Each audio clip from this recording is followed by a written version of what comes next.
नमस्कार, मैं अतुल वर्मा एक बार फिर से स्वागत करता हूँ। मार्केट जो है पिछले 2 दिनों से नहीं चल रही है।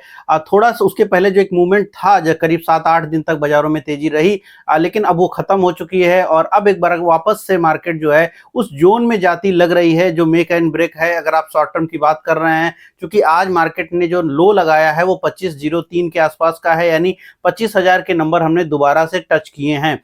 अगर आप कल के हाई की बात करिए तो तकरीबन 25,250 की रेंज में हमारा हाई बना था, 224-222 का हाई था।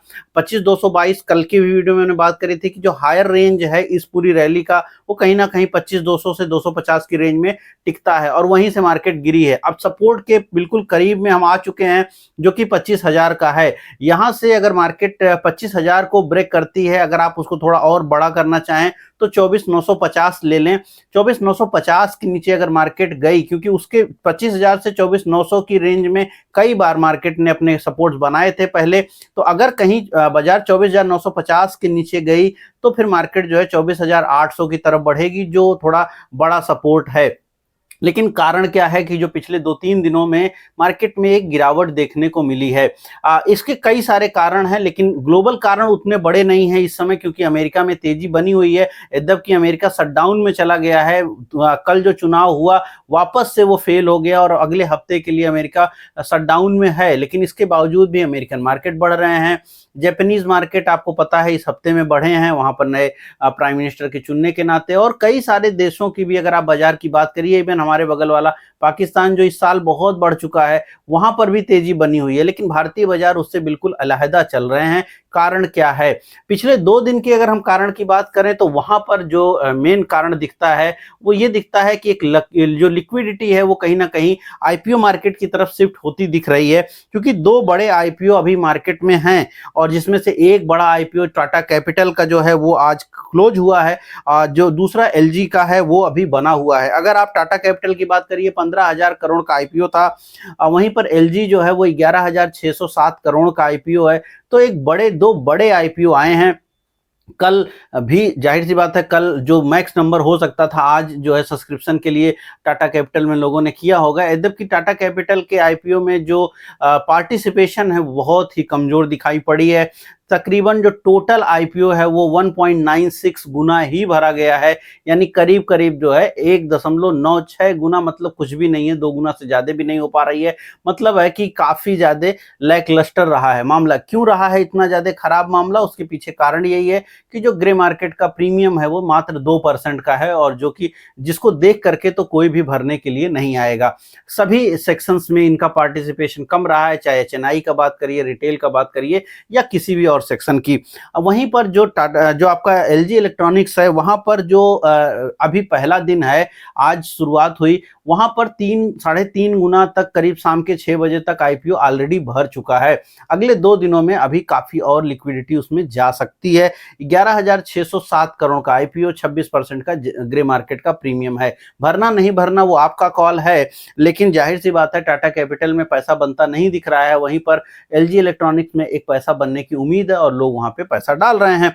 लेकिन मुद्दा ये है कि ये जो बड़े 2 आईपीओ हैं इन्होंने काफी लिक्विडिटी सकअप किया है बाजारों की। एक बार को जब ये टाटा कैपिटल तो आज खत्म हो गया, कल परसों में जब लिक्विडिटी जो प्रॉब्लम है वो थोड़ी खत्म हो जाएगी वहां पर आईपीओ में जाने से, क्योंकि देखिए मार्केट में जब बड़े आईपीओ आते हैं हमेशा ऐसा होता है, जितने भी बड़े आईपीओ रहे हों, इसके पहले हुंडई रहा है, पेटीएम रहा है पिछले 2 सालों में, और भी जितने बड़े आईपीओज रहे हों, एलआईसी रहा है उनमें से, तो जितने मेगा आईपीओज होते हैं उनके जब वो फीलिंग चलती है तो उन दिनों में मार्केट जनरली कमजोर रहती है। उसके पीछे यही कारण है कि अब इतना बड़ा अमाउंट जो है वो बाजार के बाहर से नहीं आता है। बहुत सारे स्टॉक्स में जहाँ पे प्रॉफिट में बैठे हुए हैं लोग वो सेल करते हैं, एचएनआई हो या इंस्टीट्यूशनल लोग हों, इवन रिटेल पब्लिक, और फिर उससे वो आईपीओ अलॉटमेंट के लिए पैसे को डालते हैं।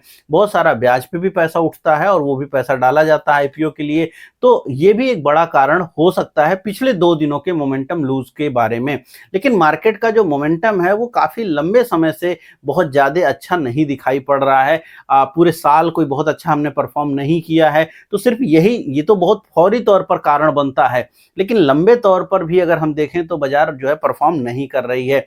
लेकिन फिलहाल फिलहाल 2 दिनों का जो अभी प्रॉब्लम दिख रहा है, ये पॉसिबल है कि अगले 1 से 2 दिन में ये जो आपकी प्रॉब्लम है ये सॉल्व हो जाए, वापस से मार्केट में लिक्विडिटी आने लगे। रिजल्ट सीजन की शुरुआत हो रही है, रिजल्ट कैसे आएँगे उसके ऊपर भी काफ़ी कुछ डिपेंड करेगा। जो भी नंबर्स आए हैं टीसीएस को लेकर के वो बहुत अच्छे नहीं हैं कि टीसीएस बहुत अच्छा रिजल्ट लेके आएगा। अगर उसके रिजल्ट खराब आते हैं तो फिर वापस से आईटी सेक्टर जो है थोड़ा-सा परफॉर्मेंस खराब कर सकता है। अगर आप कल की बात करिए, जो ज़ाहिर-सी बात है कि जब हम ये बात कर रहे हैं, तो कल परसों लगातार मैंने आपके सामने ये बात रखी है कि 2 दिनों में जो मार्केट में तेज़ी हुई वहाँ पर एडवांस डिक्लाइन नहीं बढ़े थे। 2 दिनों में जो हाई लगा ऊपर के साइड में 25,250 के आसपास का रेंज रुक गया, नीचे के साइड में 25,000 आज आपने सपोर्ट देखा है। अब अगर यहाँ पर चूँकि आज भी आपने लगातार गिरावट देखी है और कल की मार्केट में भी गिरावट बनी हुई थी, ऐसा नहीं था कि कल की मार्केट में कोई बहुत अच्छी रिकवरी हो रही थी। बैंक निफ्टी भी आज गिर रही थी, निफ्टी भी गिर रही थी और मिड कैप में आज अच्छी गिरावट देखने को मिली है। एडवांस डिक्लाइन इसलिए बहुत इंपॉर्टेंट हो जाता है। मैं लगातार 2 दिनों से आपके सामने ये बात रख रहा था कि भले ही मार्केट बढ़ रही हो, बट एडवांस डिक्लाइन में डिक्लाइनर की संख्या ज़्यादा थी, यानी ब्रॉडर मार्केट में गिरावट बनी हुई थी। यद्यपि इंडेक्स नहीं गिर रहा था, इंडेक्स ऊपर जा रहा था, चाहे उसके लिए एचडीएफसी, रिलायंस या कोई और सपोर्ट बना रहा था और उसके नाते मार्केट ऊपर जा रहा था। लेकिन अल्टीमेटली जो ब्रॉडर मार्केट थी वो कहीं न कहीं कमजोरी दिखा रही थी। अब उस कमजोरी के नाते आज उसका इम्पैक्ट आपने देखा है। तो सेलिंग तो स्टॉक वाइज हो ही रही थी पिछले 2 दिनों में भी जब बाजारों में तेजी थी। आज वो सेलिंग जो है थोड़ा और बढ़ गई और वहाँ उसके नाते आप देख रहे हैं कि पूरी की पूरी मार्केट की जो रंगत है वो आज रेड हो गई। एडवांस डिक्लाइन आज की बात करिए, करीब-करीब 1248 शेयरों में तेजी रही, वहीं पर 1863 स्टॉक्स में आपने मंदी देखी है। करीब 94 स्टॉक्स ने लोअर सर्किट लगाई है, वहीं पर करीब 98 स्टॉकों ने जो है अपर सर्किट लगाई है। ये ज़रूरी है, ये रोज़ आपको देखना चाहिए, इससे आपका ब्रॉडर मार्केट का सेंस समझ में आता है। और जब ये जो सर्किट वाली बात है, तो अगर ये बराबर के आसपास में होगा, तो जनरली मार्केट बहुत कंसोलिडेटिव ही रहेगी। जब ज़्यादा स्टॉक्स ऊपर की सर्किट लगा रहे होंगे, मार्केट बुलिश रहेगी और जब ज़्यादा नीचे की सर्किट लगा रहे होंगे, मार्केट बेयरिश रहेगी।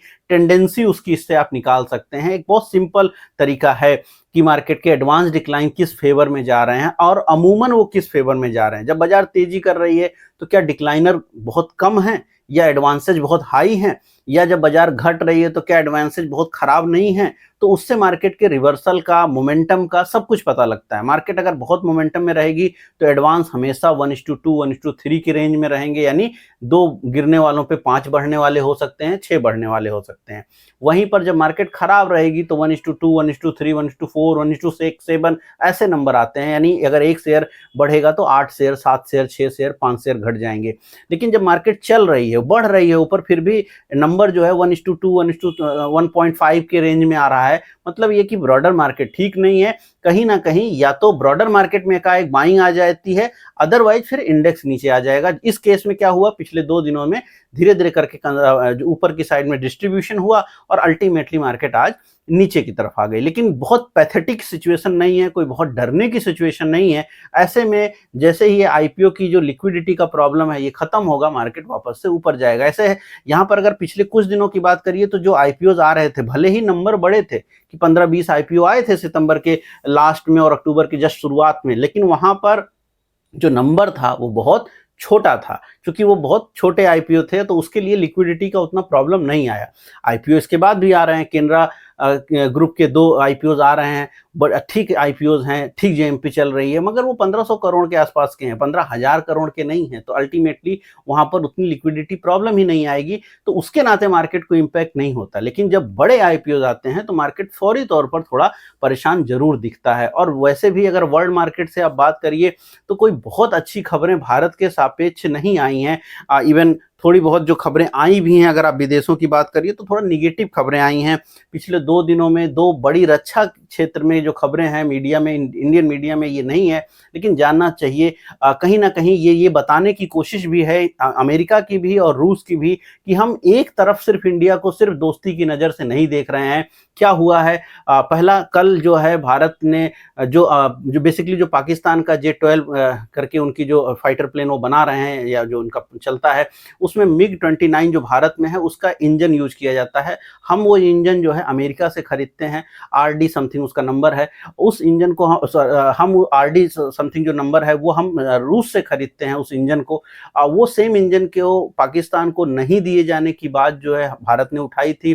कई सारे फोरम में भारत ने ये बात कही थी रूस से कि पाकिस्तान को वो इंजन ना प्रोवाइड किया जाए, क्योंकि फिर उससे वो बहुत जो है गलत उपयोग कर सकते हैं। लेकिन रसिया ने भारत की मांग को स्वीकार नहीं किया और उन्होंने वो इंजन जो है पाकिस्तान को वो देने को तैयार हो गए हैं, जो अगले कुछ समय में उनको वो दिया जाएगा। अल्टीमेटली एक कूटनैतिक रूप से देखा जाए तो थोड़ी-सी भारत की यहाँ पर प्रॉब्लम है। एक बिज़नेसमैन के नज़र से देखिए तो रूस जो है भारत को तेल बेचने में प्रॉब्लम नहीं है, लेकिन वो भारत की उस तरह की बात भी नहीं सुन रहा है, पाकिस्तान को एक रक्षा उत्पाद बेच रहा है। जब भारत इस समय काउंटर कर रहा है कि हम जो है हमें इससे कोई फ़र्क नहीं पड़ेगा, ये हमारे लिए ठीक है, बट एक एक पड़ोसी राष्ट्र जो आपका दुश्मन राष्ट्र है, अगर उसके पास कोई भी कारण से वो ज़्यादा समृद्ध होता है कम से कम हथियार के मामले में, तो वो तो बुरी बात है ही है, सीधी-सी बात है। लेकिन हाँ, अब इसको किस ढंग से देखा जाए वो अलग चीज़ है। MiG-29 जो भारत में उसका सेम इंजन जो है अब पाकिस्तान के पास भी और उस रेंज की वो जो है आपका विमान बना सकता है, बना ही लेगा। तो ज़ाहिर-सी बात है क्योंकि चाइना उसकी मदद कर रहा है। अब उसमें भी जो इंजन जाएगा वो चाइनीज़ रूट से जाएगा।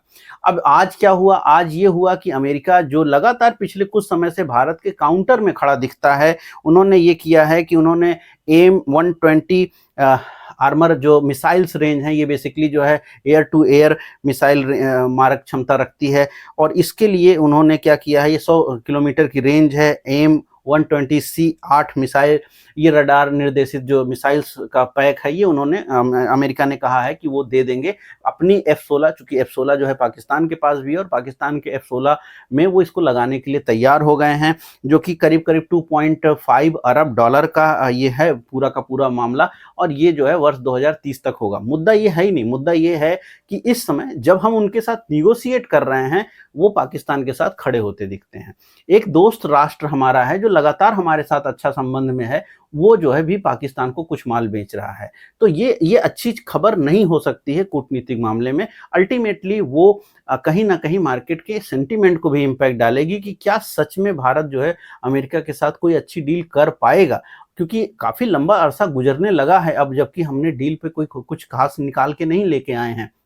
भारत अपने सारे कोशिशेस कर रहा है, जीएसटी कम कर लो, डीए कर लो, ये कर लो, वो कर लो, सारा कुछ हमने किया है जिससे हमारे यहाँ डिमांड बढ़े। डिमांड बढ़ती दिख भी रही है, जो ऑटो सेल्स के नंबर आए हैं जो पिछले हफ्ते के, वो बहुत अच्छे हैं, बहुत ही अच्छे नंबर मारुति ने, M&M ने बहुत अच्छे नंबर दिए हैं।